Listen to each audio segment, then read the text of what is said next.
Hello everyone, daily current affairs के video में आपका स्वागत है। आज हम बात करेंगे 14 अक्टूबर 2020 के करंट अफेयर्स की। तो देखते हैं हमारा पहला प्रश्न।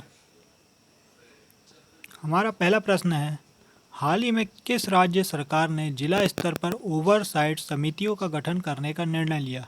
तो इसका राइट आंसर होगा ऑप्शन नंबर सी, उड़ीसा। हाल ही में उड़ीसा राज्य सरकार ने जिला स्तर पर ओवरसाइट समितियों का गठन करने का निर्णय लिया। देखते हैं इसकी डिटेलिंग। ये समिति सरकारी और निजी अस्पतालों की गुणवत्ता देखभाल का जायजा लेंगे। इस समिति का नेतृत्व कलेक्टर नगर आयुक्त द्वारा अधिकृत अधिकारी द्वारा किया जाएगा। तो बात करें हम अपने अगले प्रश्न की। हमारा अगला प्रश्न है,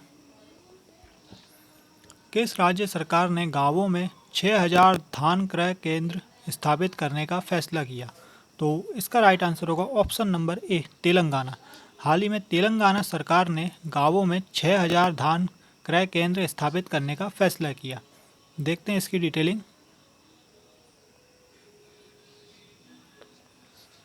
तेलंगाना मंत्रिमंडल ने गांवों में 6000 धान क्रय केंद्र स्थापित करने का फैसला किया, जिसका उद्देश्य यह सुनिश्चित करना है कि किसानों को चल रही महामारी में समस्याओं का सामना न करना पड़े।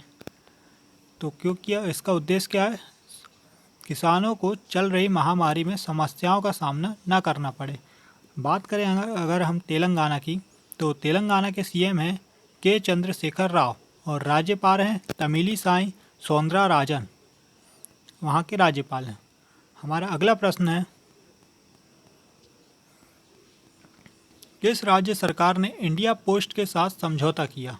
तो इसका राइट आंसर होगा ऑप्शन नंबर सी, गोवा। हाल ही में गोवा राज्य सरकार ने इंडिया पोस्ट के साथ समझौता किया। इसकी डिटेलिंग हम देखते हैं।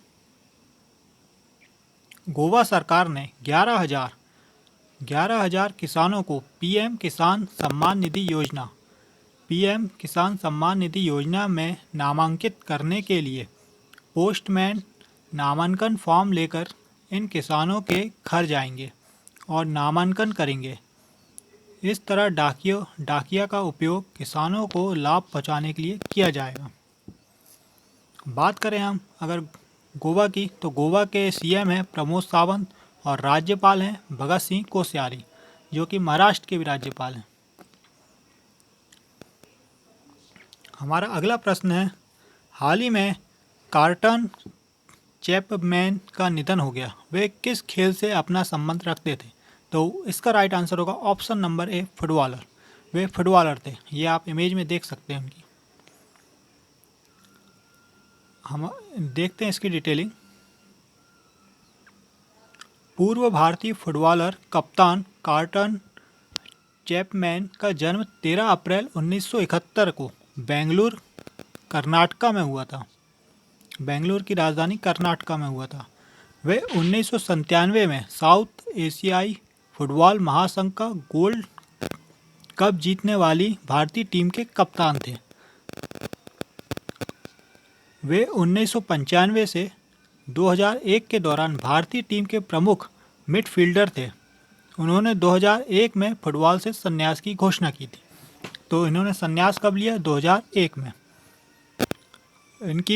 इनकी कप्तानी में भारतीय टीम ने 1997 में साउथ एशियाई फुटबॉल महासंघ का गोल्ड कप जीता था। बात करें हम अपने अगले प्रश्न की, तो हमारा अगला प्रश्न है, एडीबी ने एशियन डेवलपमेंट बैंक ने किस राज्य में जल आपूर्ति के लिए $300 मिलियन के ऋण को मंजूरी दी? तो इसका राइट आंसर होगा ऑप्शन नंबर सी, राजस्थान। हाल ही में एडीबी ने राजस्थान को जल आपूर्ति के लिए $300 मिलियन के ऋण को मंजूरी दी। तो देखते हैं हम इसकी डिटेलिंग। एडीबी ने राजस्थान के 14 द्वितीयक श्रेणी के शहरों में समावेशी व सतत जल आपूर्ति और स्वच्छता संबंधी बुनियादी ढांचे एवं सेवाओं के वित्त पोषण के लिए $300 मिलियन के ऋण समझौते पर हस्ताक्षर किए।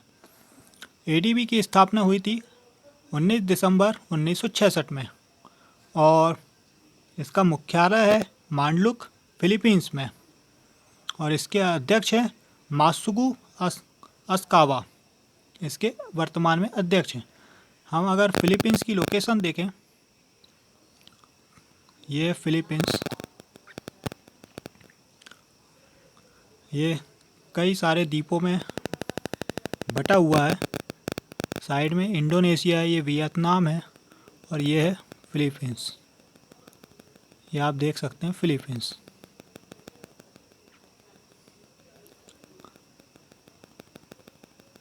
बात करें हम अपने अगले प्रश्न की, तो हमारा अगला प्रश्न है, किस राज्य सरकार ने mobile water testing lab launch की?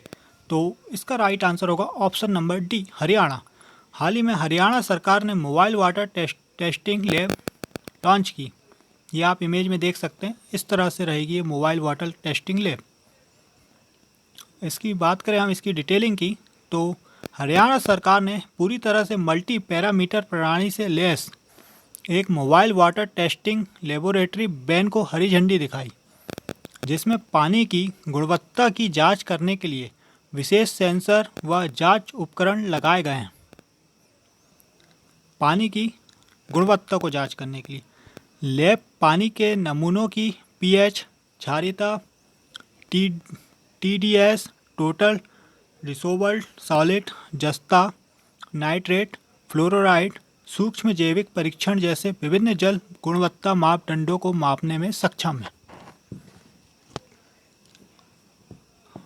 बात करें अगर हम हरियाणा की, तो हरियाणा के प्रेजेंट टाइम में सीएम है मनोहर लाल खट्टर और वहाँ के राज्यपाल हैं सत्यदेव नारायण आर्य। बात करें हम अपने अगले प्रश्न की, तो हमारा अगला प्रश्न है, कौन सा राज्य पूरी तरह से डिजिटल हाईटेक क्लासरूम वाला देश का पहला राज्य बन गया? तो ऐसा काम सिर्फ केरला या कर्नाटका, दो में से एक ही राज्य कर सकता है। तो इसका राइट आंसर होगा option number C, Kerala. Kerala राज्य पूरी तरह से डिजिटल हाईटेक क्लासरूम वाला देश का पहला राज्य बन गया। बात करें हम इसकी डिटेलिंग की, तो केरल के सीएम ने राज्य के सार्वजनिक शिक्षा क्षेत्र को पूरी तरह से डिजिटल होने की घोषणा की, जिसके बाद केरल देश का पहला ऐसा राज्य बन गया है जिसके सभी पब्लिक स्कूलों की कक्षाएं उन्नत तकनीक से लैस हैं, मतलब डिजिटल है पूरी।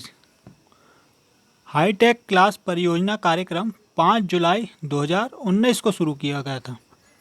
स्मार्ट क्लास प्रोजेक्ट के लिए 16,027 स्कूलों में 3,74,000 से अधिक डिजिटल उपकरण वितरित किए गए थे।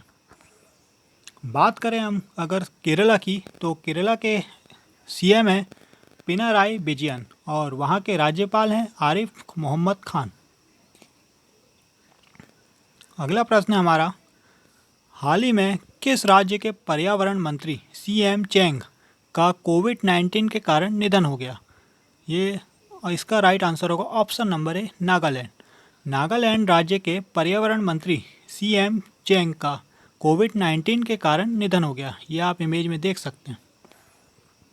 यह सीएम पर्यावरण मंत्री नागालैंड के सीएम चेंग। बात करें इसकी डिटेलिंग की, सीएम चेंग जो 77 वर्ष के राष्ट्रवादी डेमोक्रेटिक प्रोग्रेसिव पार्टी एनडीपीपी के नेता थे। नागालैंड के प्रेजेंट टाइम में मुख्यमंत्री हैं नेफ्यू रियो और राज्यपाल हैं आरएन रवि। बात करें हम अपने अगले प्रश्न की, भारत को ऑक्सफैम इंटरनेशनल द्वारा जारी CRI इंडेक्स में कौन सा स्थान मिला? तो इसका राइट आंसर होगा ऑप्शन नंबर बी, 129वां। भारत को ऑक्सफैम इंटरनेशनल द्वारा जारी CRI इंडेक्स में 129वां स्थान मिला। बात करें हम इसकी डिटेलिंग की, भारत को वर्ष 2020 के कमिटमेंट टू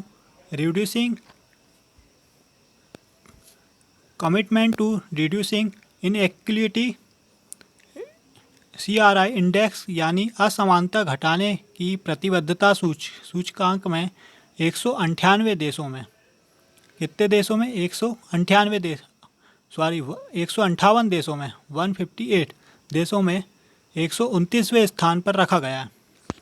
यह सूचकांक का थर्ड संस्करण है। कौन सा संस्करण है? थर्ड संस्करण, जिसमें फर्स्ट स्थान में नॉर्वे है और लास्ट स्थान में 158 स्थान में दक्षिण सूडान है। 158वें स्थान में है दक्षिण सूडान और फर्स्ट नंबर पे है नॉर्वे। सूचकांक के अनुसार भारत महामारी के दौरान असमानता से निपटने में दुनिया के सबसे खराब प्रदर्शन करने वाले देशों में शामिल है। मतलब भारत कोरोना वायरस महामारी के दौरान असमानता से निपटने में दुनिया के सबसे खराब प्रदर्शन करने वाले देशों में शामिल है। सूचकांक 3 बुनियादी स्तंभों पर आधारित है: लोक सेवा स्तंभ, प्रगतिशील टैक्स स्तंभ व श्रमिक अधिकार स्तंभ। बात करें हम अपने अगले प्रश्न की, तो हमारा अगला प्रश्न है, किसने national basketball association championship NBA 2020 जीत ली है? तो इसका राइट आंसर होगा option number A, Los Angeles Lakers. ये आप इमेज में देख सकते हैं, ट्रॉफी के साथ है पूरे खिलाड़ी। इसकी डिटेलिंग हम देखते हैं।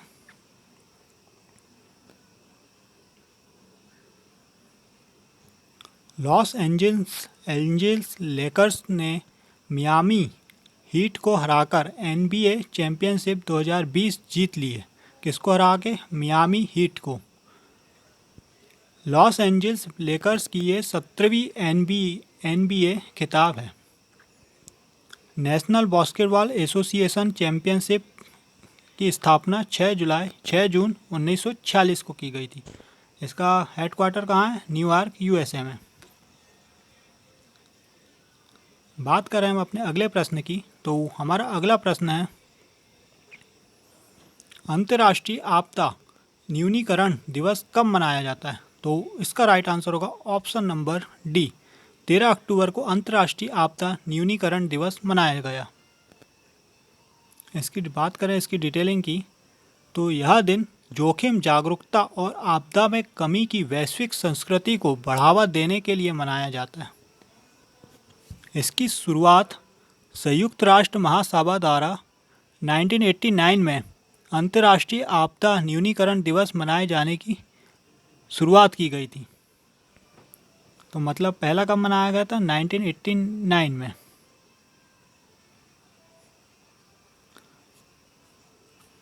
बात करें हम अपने अगले प्रश्न की, तो हमारा अगला प्रश्न है, कौन सी सरकार बैटरी चलित वाहनों को रोड टैक्स से मुक्त करेगी? तो इसका राइट आंसर होगा ऑप्शन नंबर बी, दिल्ली सरकार। दिल्ली सरकार बैटरी चलित वाहनों को रोड टैक्स से मुक्त करेगी। इसकी डिटेलिंग हम देखते हैं। दिल्ली के परिवहन मंत्री कैलाश गहलोत ने अपनी नई इलेक्ट्रिक वाहन नीति के तहत सभी बैटरी चलित वाहनों पर रोड टैक्स में छूट देने का फैसला लिया है। दिल्ली सरकार का यह कदम दिल्ली को प्रदूषण मुक्त बनाने की दिशा में एक पहल है। बात करें अगर हम दिल्ली की, तो दिल्ली के CM है अरविंद केजरीवाल और वहाँ के राज्यपाल हैं अनिल बैजल और वहाँ के उप मुख्यमंत्री हैं मनीष सिसोदिया जी। हमारा अगला प्रश्न है,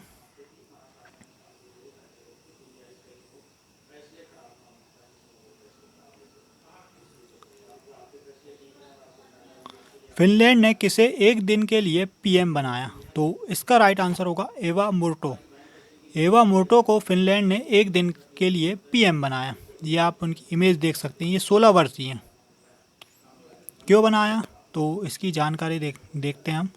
एवा मोर्टो को मानवाधिकारों और जलवायु मुद्दों पर सक्रिय रूप से अभियान चलाने के लिए यह सम्मान दिया गया। क्यों दिया गया? मानवाधिकारों और जलवायु मुद्दों पर सक्रिय रूप से अभियान चलाने के लिए दिया गया। फिनलैंड की पीएम है सना मरीन।